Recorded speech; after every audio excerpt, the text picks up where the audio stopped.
Glory to be God. இந்த மாதம் வாக்குதத்தம் 2 கொரிந்தியர் 2ஆம் அதிகாரம் 14ஆம் வசனம். This month promise of God, the 2 Corinthians chapter 2 verse 14. கிறிஸ்துவுக்குள் எப்பொழுதும் எங்களை வெற்றி சிறக்க பண்ணி, கிறிஸ்துவுக்குள் எப்பொழுதும் எங்களை வெற்றி சிறக்க பண்ணி, which always causeth us to triumph in Christ. Triumph in Christ. பானோல நாம் தோற்றத்துக்கு முன்பதாகவே தேவன் நம்மை முன்குறித்திருக்கிறார். இயேசு கிறிஸ்து மூலமாக அவருடைய சிலுவின் ரத்தத்தினாலே நாம் கழுவப்பட்டு அவருடைய பிள்ளைகளாக நாம் ஏற்றுக்கொள்ளப்பட்டோம். தேவன் கிறிஸ்துவை நமக்காக மரித்தோரில் உயிரோடு எழுப்பினார். அப்போஸ்தலனாகிய பவுல் சொல்லுகிறார், கிறிஸ்துவுக்குள் எப்பொழுதும் எங்களை வெற்றி சிறக்க பண்ணி. Paul wrote here, we are triumph in Christ. We are triumph in Christ. Jesus died on the cross. Jesus died on the cross and rose again. The Father raised him as a victorious person. கிறிஸ்துவை பிதாவாய் தேவன் ஒரு உயிர்த்தெழுந்தவராக வெற்றியுள்ளவராக அவரை எழுப்பினார். நம்முடைய கிறிஸ்து வெற்றியின் கிறிஸ்துவாக இருக்கிறார். Our Lord Jesus Christ is a triumpher. He is a overcomer. He is a victorious person. கிறிஸ்து நமக்கு வெற்றி சிறந்தவராக இருக்கிறார். அதனால நாம் இந்த உலகத்தில் வெற்றியுள்ளவராக வாழ வேண்டும் என்பதுதான் தேவ சித்தமாக இருக்கிறது. ஜெயமுள்ளவராய் வாழ வேண்டும் என்பதுதான் தேவ சித்தமாக இருக்கிறது.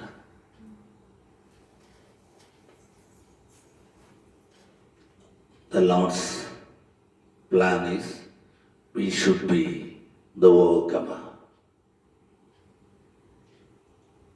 The Lord's expectation, we should be the triumpher in Christ.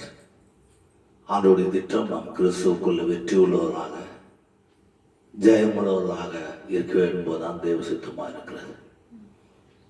First of all, we must know it. முதலாவது நாம் அதை அறிந்து கொள்ள வேண்டும்.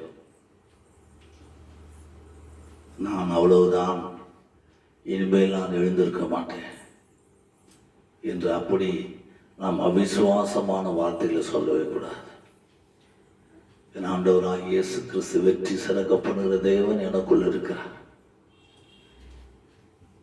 எனக்குள் இருக்கிற வெற்றி சிறக்க பண்ணுகிறவர், என்னை வெற்றி சிறக்க பண்ணுகிறவர்.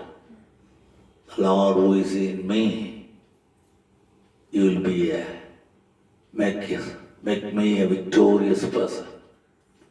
எனக்குள்ள இருக்கிற கிறிஸ்து என்னை ஒரு ஜெயமுள்ளவராக மாற்றக்கூடியவராக இருக்கிறார் என்று நாம் சொல்ல வேண்டும்.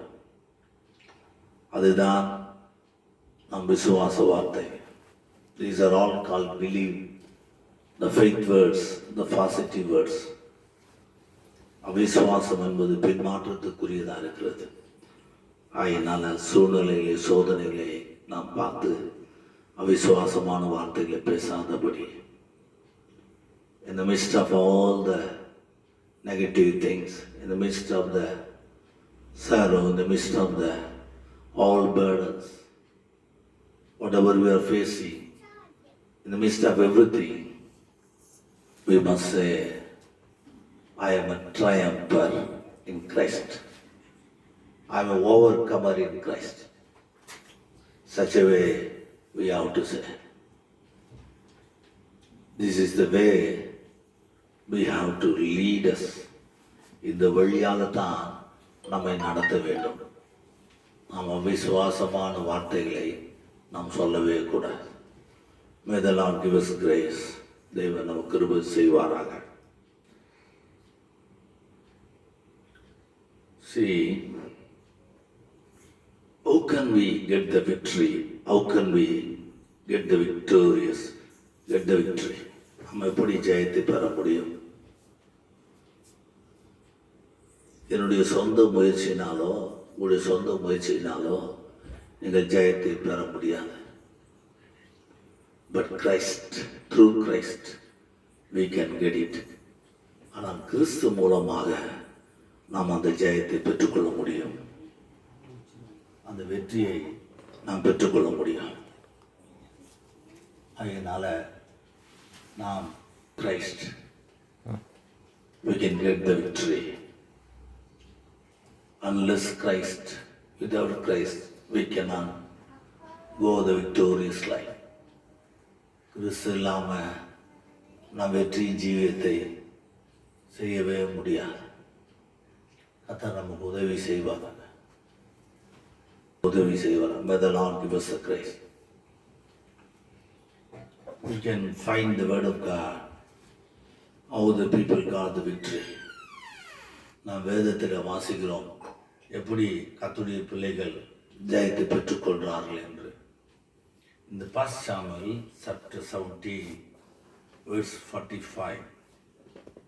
1 சாமுவேல் 17ஆம் அதிகாரம் 45ஆம் வசனம்.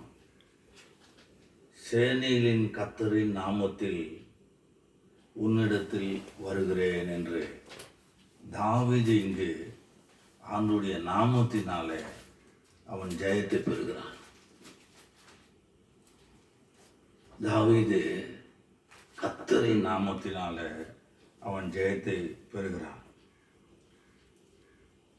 அவன் சொல்கிறான், சேனைகளின் கர்த்தர் நாமத்தினாலே உன்னிடத்தில் வருகிறேன்.